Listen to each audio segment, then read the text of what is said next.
Hello বন্ধুরা, আমি তনুশ্রী চলে এসেছি একটা নতুন ভিডিও নিয়ে। আর আজকে যাকে নিয়ে কথা বলতে এসেছি সে হচ্ছে না আমাদের 63। তো 63-র ভিডিও দেখলাম। তোমরা সবাই জানো যে রিসেন্ট ম্যান্ডি যেইখানে গেছিলো, দার্জিলিংয়ে যেই দাদা এবং বৌদির বাড়িতে গেছিলো, দাদা এবং দিদিভাইয়ের বাড়িতে, তাদের চ্যানেলটাতে হঠাৎ করে চ্যানেলটা হ্যাক হয়ে যায় এবং সেই কারণের জন্য কালকে তারা একটা ভিডিও করে এবং যেই ভিডিওটাতে বক্তব্য ছিল যে এবার থেকে কাউকে, বাইরের কোনো লোককে তারা মোবাইল ধরতে দেবে না, সে বাচ্চাই হোক বড়ই হোক যে কেউ হোক। এবার সেই কথাটার পরিপ্রেক্ষিতে কালকে ওনাদের ভিডিওতে প্রচুর কমেন্ট এমন আসে যেটা নেগেটিভ কমেন্ট ম্যান্ডিকে নিয়ে, অবভিয়াসলি ম্যান্ডিকে নিয়ে নেগেটিভ কমেন্ট আসে যে ম্যান্ডি হচ্ছে একটা অপয়া এবং ম্যান্ডি যাওয়ার পরে দুবার গেছে, দুবারই কিন্তু এই বাড়ির যে ফ্যামিলি মেম্বাররা রয়েছেন তাদের ক্ষতি হয়েছে। প্রথমবার গেছিল, প্রথমবার ম্যান্ডি যখন গেছিল তখন কি হয়, এই যে বৌদি রয়েছে এর বাবা হঠাৎ করে অসুস্থ হয়ে পড়ে এবং মারা যান। দ্বিতীয়বার যখন গেল, দ্বিতীয়বার যাওয়ার পরে তোমরা দেখলে যে দ্বিতীয়বার গিয়ে ওরা চলে আসার পরপরই ওদের কি হলো, চ্যানেলটা হ্যাক হয়ে গেল। এই যে ক্ষতি, এবং সেইটার জায়গা থেকে অনেকে বলেছেন যে এর পরের থেকে ম্যান্ডিকে এই বাড়িতে আসতে দেবে না, বাইরের কোনো লোককে এসে থাকতে দেবে না, তোমরা তোমাদের মতন থাকবে এবং ম্যান্ডি হচ্ছে তোমাদের জন্য একটা অপয়া আর কি। তো সেই জায়গায় দাঁড়িয়ে এই যে কথাটা বলেছে, এটা নিয়ে আমাদের 63 ভিডিও করতে বসেছে। যদিও আজকে দাদা এবং দিদি ভাই দুজনেই একটা ভিডিও করেছে, করে ক্লারিফিকেশন দিয়েছে যে তারা কিন্তু কোনো রকমভাবেই ম্যান্ডিকে বোঝাতে চায়নি। তাদের বক্তব্য ছিল অনেক সময় এমন হয় যে ইমেল আইডি, ধরো কোনো বাচ্চা হাতে হয়তো মোবাইলটা রয়েছে, সেই ক্ষেত্রে কোনো হয়তো একটা ইমেল আইডি বা কোনো একটা লিঙ্ক, ইমেল আইডি না, কোনো একটা লিঙ্ক বা লিঙ্কে একটা লিঙ্ক এসছে, হয়তো বাচ্চারা হয়তো না বুঝে সেই লিঙ্কটাতে হয়তো ক্লিক করে দিয়েছে, সঙ্গে সঙ্গে হয়তো চ্যানেলটা তারা হ্যাকাররা হ্যাক করে নিয়েছে। কারণ হ্যাকাররা এইভাবেই হ্যাক করে, যাদের যাদের চ্যানেল এই পর্যন্ত হ্যাক হয়েছে প্রত্যেকেই কিন্তু ব্যাপারটা বুঝতে পারেনি। এবার সেখানে দাঁড়িয়ে ম্যান্ডুরানি বলছেন যত খুশি কানে আমার দাদা বৌদির বিষ ঢাল, কিচ্ছু হবে না। এবং দাদা এবং বৌদি যথেষ্ট ভালো মানুষ, তারা একটা কথাই বলছেন যে জন্মমিত্র বিয়ে কাউকে তো কোনো কারো আশা বা যাওয়াতে নির্ভর করে না, এটা আমিও মানি। মানুষের যখন বিয়ের সময় হয়, বিয়ে হয়, যখন মৃত্যুর সময় হয়, মৃত্যুর সময়ের আগে কখনোই মানুষ মরতে পারে না। যতক্ষণ না তার আয়ু শেষ হয়ে যায় তার আগে পর্যন্ত তাকে কেউ যেমন নিতেও পারে না, আবার তাকে কেউ আয়ু শেষ হয়ে গেলে তাকে আবার কেউ বাঁচিয়েও রাখতে পারে না, এটা বাস্তব সত্যি। কিন্তু কিছু মানুষ গিয়ে নেগেটিভ কমেন্ট করেছে। এবার সব থেকে বড় ব্যাপার হচ্ছে এই নেগেটিভ কমেন্টগুলো মানুষ যার যার মতামত অনুযায়ী গিয়ে কমেন্ট করেছে। এই হারামি এতটা নচ্ছার মেয়ে ছেলে, এ কী করলো, এর সঙ্গে সঙ্গে বলে দিল যে ও কিন্তু সুতপা যে সকালবেলা ভিডিওটা করেছে এবং পরিষ্কারভাবে সুতপা বলেছে যে ম্যান্ডি আর যাই করুক এই কাজটা করতে পারে না, যে কারো চ্যানেল হ্যাক করার মতন এই ধরনের নোংরা কাজ ও করতে পারে না। কারণ ও কিন্তু কারো চ্যানেলের ও যেমন নিজে আর্নিং করে, সমালোচনা করে, সমালোচনা ক্রিয়েট করে, ও যেমন নিজে আর্নিং করে, অন্যকেও কিন্তু আর্নিং করার সুযোগ করে দেয়। এবং এই পর্যন্ত কোনো ক্রিয়েটারকে কিন্তু ও কিন্তু কোনোদিনও স্ট্রাইক দেয়নি, এটা কিন্তু ম্যান্ডুরানির যথেষ্ট বড় গুণ, সেটা কিন্তু সুতপা স্বীকার করেছে। এই নচ্ছার বলতে বসলো কি না, ম্যান্ডুর ওই দাদা বৌদির কমেন্ট বক্সে গিয়ে যারা কমেন্ট করেছে তারা নাকি সুতপার ভিউয়ার্স বা সুতপার আর কি তলা চাটে পা চাটে, সেই সব ভিউয়ার্সরা গিয়ে কমেন্ট করেছে। আচ্ছা বলুন তো, ভিউয়ার্স কারো কেনা হয়? ভিউয়ার্স কারো কেনা হয়? আজকে ভিউয়ার্সরা এখানে ভিউজ দিচ্ছে, কালকে গিয়ে ওখানে ভিউজ দিচ্ছে। এবং আমরা যদি ভুল না করে থাকি, সমালোচনার জগতে যারা সমালোচনার ভিডিও দেখেন তারা কিন্তু প্রত্যেকেই যেই জনে কাজ করে তারা ভিউয়ার্সরাও কিন্তু কমন ভিউয়ার্স হয়, তারা কিন্তু প্রত্যেকের আমরা যাদের নিয়ে পজিটিভ ভিডিও করছি তাদের ভিডিও গিয়ে দেখে, আমরা যাদেরকে নিয়ে নেগেটিভ ভিডিও করছি তাদের ভিডিও গিয়ে দেখে। এবং সেই ক্ষেত্রে কিন্তু অনেক সময় তারা কমেন্ট করে না, কিন্তু তারা ভিডিও দেখে, তারা কিন্তু ভিডিও দেখে। সেইখানে আজকে বলে দিল, এরও আগে তোমরা দেখেছো যখন টিয়ার ওখানে গিয়ে দর্শকরা ওর বাচ্চার ওইসব টাকা পয়সার ব্যাপার ট্যাপার নিয়ে টাকা পয়সা চাওয়া মানে আর কি হিসাব টিসাব চাইছিল, সেই সময় গিয়ে নেগেটিভ কমেন্ট করে ওকে জুতাচ্ছিল, যখন ও ওই ট্রিটমেন্টটা করার কথা বলে ট্রিটমেন্টটা করায়নি। তখনও কিন্তু এই নচ্ছার এই একই কথা বলেছে। সুতোপার ভিউয়ার্সরা গিয়ে সুতোপার মানে পাঁচাটা যেগুলো আছে তারা গিয়ে ওইখানে কমেন্ট করেছে। আজকের ডেটে ও বসে পড়লো, মানে ও দেখুন ওর কি দুরবস্থা। একটা ভিডিও সুতোপার টাচ ছাড়াও করতে পারে না, সুতোপার নাম ছাড়াও করতে পারে না, মানে এর কি দুর্দশা। এ বলে শিক্ষিত, এ বলে টিচারই করেছে, এ বলে কম্পিউটারে প্রচুর একেবারে দক্ষ, মানে প্রচণ্ড কি কি কম্পিউটারের কাজ ওর কাছে জানতে চাও, ও সমস্ত কাজ তোমাকে সেকেন্ডের মধ্যে করে দেবে। ওর টাইপিংয়ে এত স্পিড, কিন্তু ওর অবস্থা দেখো। একটা ভিডিও ও সুতোপাকে ছাড়া করতে পারে না, প্রত্যেকটা ভিডিও, সেখানে সুতোপা থাকুক আর না থাকুক। আজকের ভিডিওটাতে সুতোপা কোথাও নোংরা কথা বলেছে ম্যান্ডুকে? না বলেছে যে ও মানে ম্যান্ডুকে অপয়া ভাবে, বলেছে কোনো জায়গায়? বলেছে। কারণ সুতোপা বললো, আজকের ভিডিওতে বললো, আমি এইসব অপয়া কুপয়া মানি না, কিন্তু কিছু লোক মানে, কিছু লোক ভালো মন্দ পয়া অপয়া জিনিসটা মানে। হ্যাঁ, লক্ষণ অলক্ষণ, শুভ লক্ষণ খারাপ লক্ষণ, দিনক্ষণ তারিখ, এগুলো মানুষ, প্রচুর মানুষ আছে, প্রচুর মানুষ আছে মানে।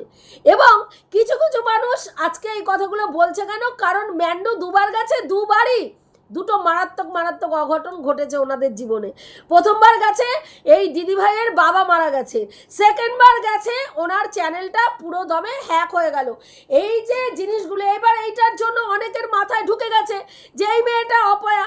কারণ ওর কাজ মানে ওর এমনিতেও তোমরা লক্ষ্মীশ্রী বলতে যেটা বোঝো, সেটা কিন্তু ম্যান্ডুর ব্লগে আমরা দেখতে পাই না। কোনো রকম লক্ষ্মীশ্রীর জিনিস, কোনো রকম সংসার জীবনে একটি মেয়ে যেভাবে চলে তার ব্যতিক্রম দেখতে পাই। যেটা একটা মেয়ের চলার নিয়ম, সেটার বাইরে ব্যতিক্রমী চরিত্র একটা ব্যতিক্রম। বেলা 1টার সময় 1:30টার সময় ঘুম থেকে উঠে কফি খাচ্ছে, চা খাচ্ছে, তারপরে গিয়ে দুপুরের খাবার খাচ্ছে, তারপরে গিয়ে বিকাল 4টের সময় স্নান করছে, তারপরে গিয়ে সন্ধ্যাবেলায় গিয়ে ঠাকুর পূজা দিচ্ছে। এই যে নিয়মগুলো, কখনো সারাদিন ধরে ঘুমাচ্ছে, 2টোর থেকে ব্লগিং শুরু করছে, এই যে জিনিসগুলো, হ্যাঁ, এই জিনিসগুলো আমাদের মধ্যবিত্ত পরিবারের কোনো হাউসওয়াইফ পক্ষে সম্ভব না। সেই জায়গায় অনেকেই কিন্তু ওকে মানে একেবারে মানে কি বলবো, উচ্ছৃঙ্খল জীবনযাপন পালন করে একজন মহিলা ধরে। সেখানে দাঁড়িয়ে ও কি করলো, ও পটাশ করে বলে দিল যে সুতোপার ভিউয়ার্সরা গিয়ে নাকি ওখানে কমেন্ট করেছে। আচ্ছা, ওয়াইটিতে যত ক্রিয়েটারকে ওর আর কি মানে ধরো সুতোপা নেগেটিভ ওয়েতে যাদের নিয়ে ভিডিও করে, তাদের কাছে গিয়ে কেউ কমেন্ট করলেই এটা প্রমাণিত হয় সুতোপার ভিউয়ার্সরা গিয়ে যদি সর্ব জায়গায় কমেন্ট করতো, তাহলে তো ওকে গিয়ে আগে জুতাতো। সুতোপার ভিউয়ার্সরা আগে ওকে উত্তম মধ্যম জুতাতো ওর কমেন্ট বক্সে গিয়ে, কিন্তু তাই করে কি? তাই করে? আমি যতদূর জানি সুতোপার ভিউয়ার্সরা ওর মুখে মুততেও যায় না, কারণ তারা রীতিমতন ওকে মানে কি বলবো, ঘেন্না করে। বহু ভিউয়ার্স এসে আমার কমেন্ট বক্সে লিখে যায়, ওকে দেখি না তনু, ওকে দেখি না, তোমার ভিডিও দেখে তোমার ভিডিওর কথা শুনে ওর মানে ওইসব ও কি বলতে পারে সেগুলো শুনে নি, ওর ওই নোংরা কদর্য মুখটা দেখলে গা গলিয়ে ওঠে, বমি পায়, এই ধরনের কথাবার্তাও কমেন্ট বক্সে এসে অনেকে লিখে যায়। হ্যাঁ, কেন লেখে বলো তো? ওর আচরণের জন্য। ও যখন ভিডিও করতে বসে ওর চোখ মুখের এক্সপ্রেশনটা দেখবে, চোখ মনে হচ্ছে ঠিকরে বেরিয়ে আসছে, দাঁতগুলো তো মানে জঘন্য অবস্থা, তারপরেও ওর নোংরা কদর্য গটারের মতন ভাষা, নোংরা থেকে নোংরা ভাষা। আজকে সুতোপা কিন্তু কোনো জায়গায় ম্যান্ডুকে কিন্তু অপয়া বলেনি, কিন্তু ওই জানোয়ার বলতে বসলো যে তুই তো নিশ্চয়ই ওকে অপয়া ভাবিস। হ্যাঁ, অপয়া মানে সুতোপার জীবনে অপয়া বলে, কারণ সুতোপার জীবনে ও আসার পরে এই মেয়েটির দ্বারা সুতোপা বিশাল বড় একটা ক্ষতির সম্মুখীন হয়েছে। বিশাল বড় ক্ষতির সম্মুখীন হয়েছে। সুতপার জীবনটা পুরো মানে একদিক থেকে আরেক দিকে চলে গেছে। কি করে না, সুতপা যখন এই মেয়েটিকে সমর্থন করেছিল, পুরো হোয়াইটের বিপক্ষে গিয়ে ওকে সমর্থন করেছিল, এবং সেই জায়গায় দাঁড়িয়ে রামপাট জুতোর বাড়িটা সুতপা খেয়েছিল। কমেন্ট বক্সে মানুষ গিয়ে ওকে জুতিয়ে এসছে এবং তারপরে সুতপা হয়ে গেল ওয়াইটির পরকীয়ার ব্র্যান্ড অ্যাম্বাসাডার। না কোনো পুরুষের সঙ্গে সহবাস করলো না, কোনো পুরুষের সঙ্গে প্রেম প্রীতি করলো না, কিন্তু সুতপা হয়ে গেল মানে কি বলে ওয়াইটিতে পরকীয়ার ব্র্যান্ড অ্যাম্বাসাডার। এবং শুধু তাই নয়, সুতপার গায়ে এই অ্যালিগেশন লাগানো হলো সুতপা 10 বছরের ছোট ছেলের সঙ্গে প্রেম করে। সেখানে সুতপা কিন্তু স্বীকার করেছে যে আমার ভালো লাগে, তারও আমাকে ভালো লাগে আর প্রেম করে এবং পরকীয়া করে। পরকীয়া কোনটা? বডির সাথে বডির টাচ হওয়া, তার সঙ্গে একটা শারীরিক সম্পর্কে জড়িয়ে পড়াকেই আমরা পরকীয়া ধরি, তাই না? সেখানে প্রেম করে, যেখানে সুতপা পরে কিন্তু বলেছে যে আমাকে পছন্দ করে, পছন্দ করে সেইটাকে পরিণত করে দিল প্রেম করে, পরকীয়া করে। এবং সেখানে যে মানে সুতপার ওর সঙ্গে দেখা হওয়ার পর সুতপার জীবনে যেই ঘটনা ঘটেছে, সুতপা ওকে সমর্থন করেছে, তার পরিপ্রেক্ষিতে জুতোর বাড়ি খেয়েছে, অর্থ ইনকাম করেছে, অস্বীকার করার কোনো জায়গা নেই, অর্থ ইনকাম করেছে, কিন্তু জুতোর বাড়ি খেয়েছে, পরকীয়ার ব্র্যান্ড অ্যাম্বাসাডার সেজেছে। তারপরে কি হয়েছে, এত বড় একটা আইনের হুড়কো সুতপার পেছনে ঢুকিয়ে দিয়েছে। সেই জায়গায় দাঁড়িয়ে সুতপা বলে যে তোর সঙ্গে দেখা হওয়াটা আমার জীবনের সব থেকে খারাপ সময়। কোন কুক্ষণে, কোন কুলগ্নে আমার তোর সঙ্গে দেখা হয়েছিল, যেটা আমার জীবনের সব থেকে বড় ক্ষতির কারণ হয়ে গেছে। এবং সেটাই বলে, তাই ও বলছে যে তোকে তো মানে ম্যান্ডুকে কিন্তু সুতপা অপয়া ভাবে। হ্যাঁ, তো সুতপা কোন জায়গা থেকে ওকে মানে ওই রকম ভাবে আর কি, মানে অপয়া না, মানে ও সঙ্গে দেখা হওয়াটা ওর ক্ষতির কারণ সুতপা মনে করে। কারণ সুতপার সঙ্গে ও দেখা হওয়ার পর থেকে সুতপার একটার পরে একটা ক্ষতিই হয়েছে। সেই জায়গা থেকে সুতপা এই কথাটা বলেছে। সুতপা অপয়া কুপয়া মানেই না।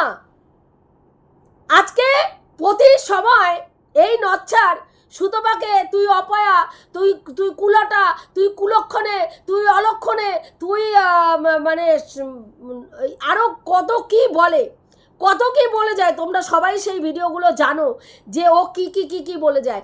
আজকেও বলছে কোনো মানুষ কখনো অপয়া কুপয়া হতে পারে না। আমি বিশ্বাস করো, এই কথাটা শোনার পরে না আমি হাসলাম। মানে অপয়া কুপয়া ও যাকে নিয়ে পজিটিভ ভিডিও করে সে হতে পারে না, কিন্তু যাকে পছন্দ করবে না সেই ক্ষেত্রে সে অপয়া কুপয়া কুলটা, হ্যাঁ, তারপরে কি কুলাঙ্গারনি, যা মনে আসবে সেটাই।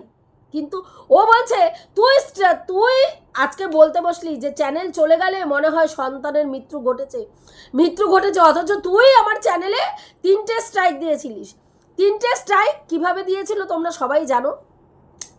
সুতপার ও কোনো ভিডিওতে সুতপার একটা ফটো ইউজ করেছিল, এবং সেই সময় ওয়াইটির দাদা ওকে বলেছিল যে আপনার ফটো ইউজ করেছে, আপনি স্ট্রাইক দিন। এবং সুতপা কোনোদিনও কোনো চ্যানেলে স্ট্রাইক দেয়নি। স্ট্রাইক কী করে দিতে হয় সুতপা জানে না। তখন ট্রাই করতে ও স্ট্রাইকগুলো দিয়েছিল, কিন্তু ওর 3টে স্ট্রাইকই নাকি দিয়েছিল, কিন্তু 3টে স্ট্রাইক ওর লাগেনি, ও চ্যানেলটা বেঁচে গেছিল। তারপরে দেখো সেই চ্যানেলটা কিন্তু সুতপার হাতে নষ্ট হয়নি। দুর্ভাগ্যবশত ও একদিন সুতপার ফেলোপিয়ান টিউব লাথি মেরে ফাটিয়ে দেবে ফেলোপিয়ান টিউব। নোংরা একটা ভিডিও করেছিল, সেই ভিডিওর পরিপ্রেক্ষিতে সুতপা ওকে অ্যান্সার দিয়েছিল, একবারই চান্স দেবো, 1 লাথিতে তোর ফেলোপিয়ান টিউব ফাটাতে হবে, 1 লাথিতে। যদি রাজি থাকিস তাহলে আমার বাড়িতে আয়, এসে ফেলোপিয়ান টিউব ফাটিয়ে দিয়ে যা। এইরকম সেই বলতে নেই, সেই ভিডিওটা যেদিনকে করলো সেদিনকে রাত্রিবেলায় ওর চ্যানেলটা হ্যাক হয়ে গেল। আমরা আনন্দ প্রকাশ করছি না, ওর ওই চ্যানেলটা হ্যাক হয়ে যাওয়ার পরে ওর সন্তান ওকে নাকি বহুবার সারাদিন অফিস থেকে বহুবার ফোন করেছে। স্বাভাবিক, একটা চ্যানেল আমরা তিল করে মানে গ্রো করি, তারপরে তো ভিউজের কথা বাদ দাও, ভিউজের কথা তো বাদ দাও সেরকম, হ্যাঁ, কত কষ্ট করে গিয়ে একটা চ্যানেল আমরা দাঁড় করাই, সেখানে যদি চোখের নিমেষে সেই চ্যানেল চলে যায়, তার থেকে যন্ত্রণার কিছু হয় না। আজকে এই দাদা বৌদির চ্যানেলই দেখো না, আজকে দাদা এবং দিদির চ্যানেল, তাদের একটা ফেস ভ্যালু তৈরি হয়ে গেছে বলে রাতারাতি তাদের 8,000 সাবস্ক্রাইবার কমপ্লিট হয়ে গেছে। আমি এর আগের ভিডিওটা করেছি তখন 7,000 কত ছিল, তারপরে গিয়ে এই রিসেন্ট মানে এর মধ্যে আবার দুপুরের দিকে একটা ভিডিও আপলোড করেছে, তখন গেলাম, তখন দেখলাম 8,000 কমপ্লিট হয়ে 8,000 গিয়ে 290 মনে হয় সাবস্ক্রাইবার কমপ্লিট হয়ে গেছে। তাহলে ঝড়ের গতিতে তাদের কিন্তু সাবস্ক্রাইবার বাড়ছে, কারণ তারা দীর্ঘদিন ইউটিউবে সময় দিয়েছে, তাদের একটা ফেস ভ্যালু তৈরি হয়ে গেছে। সেই জায়গায় দাঁড়িয়ে মানুষ তাদেরকে ভালোবাসছে এবং সেই জায়গাটা দিচ্ছে। আজকে এই মানে কি বলবো 63-র চ্যানেলটা কিন্তু রাতারাতি চলে গেছিল, সেটা কিন্তু সুতোপার কারণে যায়নি। তাও বলছে তুই আজকে এই গানটা দিতে বসলি যে চ্যানেল চলে গেলে কি হয়, অথচ তুই আমাকে স্ট্রাইক দিয়েছিলিস। কেন দিয়েছিল? হ্যাঁ, দিনের পর দিন সুতোপাকে নিয়ে নোংরা থেকে নোংরা ভিডিও, যেই ভিডিও তোমরা দেখতে পারো না, আমরা দেখতে পারি না, সেই ধরনের ভিডিও। এবং বলতে নেই এখনো পর্যন্ত ও কিন্তু সেই নোংরা ধরনের ভিডিওই সুতোপাকে নিয়ে এখনো পর্যন্ত করে যাচ্ছে, এখনো পর্যন্ত সেই নোংরা ভিডিওই ও চালিয়ে যাচ্ছে। সুতোপা কিন্তু ওকে কখনো অ্যান্সারও দেয় না, কিছুও করে না। তাহলে অপয়া কুপয়া, এবং আজকের ডেটে তোমরা সবাই জানো ওর চ্যানেলও, এই ম্যান্ডুরানির চ্যানেলও কিন্তু মানে হ্যাক হয়েছিল, এবং সেই সময় সাধারণ ক্রিয়েটাররা, বড় বড় ক্রিয়েটাররা ওর পাশে দাঁড়িয়েছিল, এবং যেই বড় চ্যানেলের মানে সঙ্গে সুতোপার একটা আইনি ব্যাপার চলছে, সেই চ্যানেলও কিন্তু এই ম্যান্ডুরানিকে সাহায্য করেছিল, 24 ঘন্টা টাইম নিয়েছিল তার চ্যানেলকে ফেরত দেওয়ার জন্য, এবং সেই সময় কিন্তু ম্যান্ডুরানির চ্যানেল কিন্তু ফেরত এসছিল। আজকে ম্যান্ডুরানি, হ্যাঁ, এই যে কমিউনিটি পোস্টটা দিল এই দাদা বৌদি যে কতটা ভালো মানুষ তোমরা দেখেছো, সেই দাদা বৌদির হয়ে একবার উচিত ছিল না, যদি আচ্ছা না বাদ দাও, দাদা বৌদি হয়ে মানে ওদেরকে রিকোয়েস্ট করেনি, বাদ দাও, বড় চ্যানেলের সঙ্গে একটা মনোমালিন্য চলছে, রিকোয়েস্ট করতে করেনি, ঠিক আছে, ফোন নাম্বারটা দিতে পারতো, ফোন নাম্বারটা দাদাকে দিয়ে বলতে পারতো, দাদা তুমি একবার কথা বলো, দেখো যদি তোমার চ্যানেলটা ওরা ফেরত দিয়ে দেয়, তাহলে এখানেই দেখ ও যে নেমো খারাম, এটা কিন্তু একেবারে সত্যি। ও অপয়া না কুপয়া সেটা বাদ দে, কিন্তু ও যে নেমো খারাম এটা কিন্তু পরিষ্কার। কারণ এই মেয়েটি প্রত্যেকটা সময় প্রত্যেকটা ক্যারেক্টারের সঙ্গে, প্রত্যেকটা মানুষের সঙ্গে জাস্ট নিজের স্বার্থে ব্যবহার করেছে এবং ছুঁড়ে ফেলেছে। প্রত্যেকটা ঘটনা যদি তোমরা দেখো তাই দেখবে। মা বাবাকে পর্যন্ত বিক্রি করতে ছাড়েনি সোশ্যাল মিডিয়ায়, স্বামীকে বিক্রি করতে ছাড়েনি, ননদকে বিক্রি করতে ছাড়েনি। তারপরে পরবর্তীকালে যে আজকে এই যে মানে আর যাদের সঙ্গে সম্পর্ক করেছে, সুতোপার সঙ্গে সম্পর্ক করেছে, সুতোপাকেও একেবারে গুছিয়ে ব্যবহার করে পেছনে লাথি মেরে সুতোপার পেছনে একটা আইনের হুড়কো গুঁজে দাঁড় করিয়ে দিয়েছে। তারপরে মারুকে দেখো, মারুকেও ব্যবহার করে লাথি মেরে ছুঁড়ে ফেলে দিয়েছে। তাহলে এর চরিত্রের গঠনটাই হচ্ছে তাই। সেখানে আজকে এই 63 বলছে তুই কেন বলতে পারলি না, মানে ম্যান্ডুকে বলছে তুমি তো ঝোলের লাউ অম্বলের কদু, তা সেটা এখানে আর একটু পরিষ্কার করে বলতিস, অত প্রলেপ লাগিয়ে বললি কেন? ওটা বলে আবার বলছে না তুমি ওয়াইটির লক্ষ্মী, কারণ তুমি সবার অন্ন সংস্থান করেছো, তুমিও রোজগার করেছো, অন্যদেরও রোজগার করার সুযোগ করে দিয়েছো। তাহলে সেই ক্ষেত্রে তো ম্যান্ডিকে যদি তুই লক্ষ্মী বলিস, হ্যাঁ, ম্যান্ডির আগে তোর সুতোপাকে লক্ষ্মী বলা উচিত, সুতোপাকে লক্ষ্মী বলে পুজো করা উচিত। কারণ সুতোপার দৌলতে তোর ওয়াইটি থেকে যে যথেষ্ট পরিমাণে টাকাটা ইনকাম হচ্ছে, সেটা সুতোপার দৌলতেও হচ্ছে, ম্যান্ডির দৌলতে হচ্ছে না। কারণ প্রতিদিন, প্রতিনিয়ত, প্রতি ক্ষণে, প্রতি সময়, প্রতি ঘন্টায়, প্রতি মিনিটে, প্রতি সেকেন্ডে তুই সুতোপাকে বিক্রি করে খাস। এবং সারা দিন তুই সুতপা সুতপা সুতপা সুতপা সুতপা সুতপা সুতপা সুতপা সুতপা সুতপা সুতপা সুতপা সুতপা সুতপা সুতপা করে সুতপার মালা জপে যাস এবং তার পরিপ্রেক্ষিতে মাস গেলে তুই একটা রেভিনিউ ইনকাম করিস। তাহলে তোর ক্ষেত্রে ম্যান্ডু নয়, তোর ক্ষেত্রে লক্ষ্মী হচ্ছে সুতপা, যার দৌলতে মাস গেলে তুই ইনকাম করিস। কারণ এখনো পর্যন্ত তুই অন্য কোনো কন্টেন্ট নিয়ে কাজ করে দেখাতে পারিস নি ওয়াইটির মার্কেটে। ওয়াইটির মার্কেটে তুই একমাত্র ক্রিয়েটার যে এখনো পর্যন্ত অন্য কোনো কন্টেন্ট নিয়ে কাজ করে দেখাতে পারেনি। তোর ক্যাপাবিলিটি কি? তুই ওই একটা ক্যাসেটকেই গরুর রচনার মতন সকাল থেকে বিকাল, হ্যাঁ রাত্রি থেকে সকাল একই ক্যাসেট তুই বাজিয়েই যাস। এই তুই ওকে ওই বলেছিস, এই বাবার সঙ্গে মেয়েকে শুইয়েছিস, এই ভাসুরের সঙ্গে দাদার ভাইয়ের বউকে শুইয়েছিস, এই মায়ের সঙ্গে ছেলেকে শুইয়েছিস, এই ওদেরকে বাজারি অরদ বলেছিস, এই ওইখানে ওদেরকে রেড লাইট এরিয়ায় পাঠিয়ে দিয়েছিস। এই করে করেই তোর চ্যানেল চলছে, এই করে করেই তুই প্রতিদিন প্রতি মাসে রেভিনিউ ইনকাম করছিস। হ্যাঁ, তাহলে সেই ক্ষেত্রে অপয়া কুপয়া যাকে যাই বলিস না কেন, হ্যাঁ সুতপাকে তোর লক্ষ্মী, হ্যাঁ তোর জীবনে লক্ষ্মী বলে যখন টাকাটা পেমেন্টটা পাবি তখন মনে মনেও হ্যাঁ ওকে প্রণাম করবি, কারণ ওই হচ্ছে তোর লক্ষ্মী, তোর অন্নদাত্রী। বুঝতে পেরেছিস? তো এটুকুই বলার ছিল বন্ধুরা, রাখছি। দেখা হবে নেক্সট ভিডিওতে। প্রত্যেকে ভালো থেকো, তনুশ্রীদির পাশে থেকো।